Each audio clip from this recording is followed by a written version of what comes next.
আসসালামু আলাইকুম রহমতুল্লাহ। সম্মানিত ভিউয়ার্স, আজকের এই ভিডিওটা খুবই ইম্পর্ট্যান্ট এবং ইনফরমেটিভ হবে, বিশেষ করে আমাদের প্রবাসী ভাইদের জন্য যারা মধ্যপ্রাচ্যে থাকেন। রিসেন্টলি আমার একজন মামার ইমো অ্যাকাউন্ট হ্যাক করে ওনার সবগুলো ডকুমেন্ট ওরা পেয়ে গিয়েছিল। তো ইমো সাধারণত খুবই আনসিকিউর একটা অ্যাপস।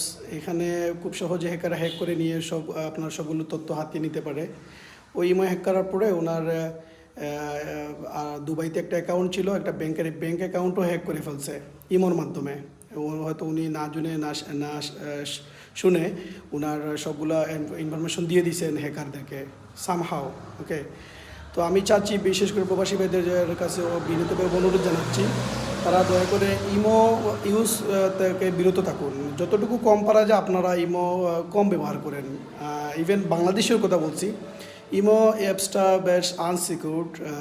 ওরা বেশি সিকিউরিটি দিতে পারে না এখন পর্যন্ত।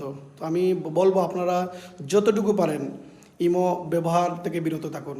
আর ভিডিওটা ডেফিনেটলি একটা ইনফরমেটিভ ভিডিও, আপনারা ভিডিওটা শেয়ার করতে ভুলবেন না। ধন্যবাদ।